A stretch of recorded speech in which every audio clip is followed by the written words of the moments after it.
పుష్యబహుళ ఏకాదశిని కళ్యాణి ఏకాదశి అని కూడా అంటారు. ఇది ముఖ్యంగా షట్తిల ఏకాదశిగా ప్రసిద్ధి చెందింది. ఈ రోజున నువ్వులతో కూడిన దానాలు అంటే నువ్వుల స్నానం, నువ్వుల పిండితో హోమం, నువ్వుల దానం ఇలా చేయడం వల్ల ఈతి బాధల నివారణ జరిగి సకల శుభాలు కలుగుతాయని, శనీశ్వరుడికి ప్రీతికరమైన రోజు కాబట్టి శని దోషముల నుండి కూడా విముక్తి లభిస్తుంది.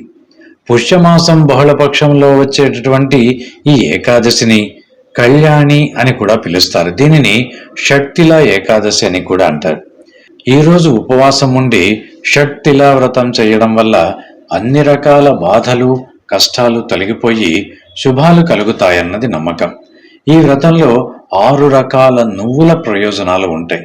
నువ్వులతో స్నానం చేయడం, నువ్వుల ముద్దను తినడం, నువ్వుల పిండితో హోమం చేయడం, నువ్వులతో చేసిన పిండి వంటలు తినడం, నువ్వులను దానం చేయడం వల్ల ఎంతో పుణ్యం దక్కుతుంది. పుష్యమాసం శనీశ్వరుడికి పరమ ప్రీతికరమైన మాసం. ఈ రోజున ఆ శనీశ్వరుడిని పూజించడం, నువ్వుల తైలాభిషేకం చేయడం వలన ఆయన ప్రసన్నుడై శుభాలు కలిగిస్తాడు. ఏకాదశి ఉపవాసం ఆధ్యాత్మిక శుద్ధిని కలిగిస్తుంది. విష్ణువుకు అంకితం చేయబడిన రోజు. ఏకాదశి ముందు రోజు ఒక్కసారే భోజనం చేయాలి.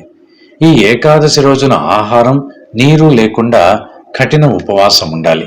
ద్వాదశి రోజు సూర్యోదయం తరువాత మాత్రమే ఉపవాసాన్ని విరమించాలి. పుష్యబహుళ ఏకాదశి లేదా కళ్యాణి లేదా షట్తిల ఏకాదశిగా దుష్ట శక్తులను తొలగించి శుభములను చేకూర్చేటటువంటి ముఖ్యమైన వ్రతంగా మన హిందూ సాంప్రదాయంలో పరిగణించబడింది.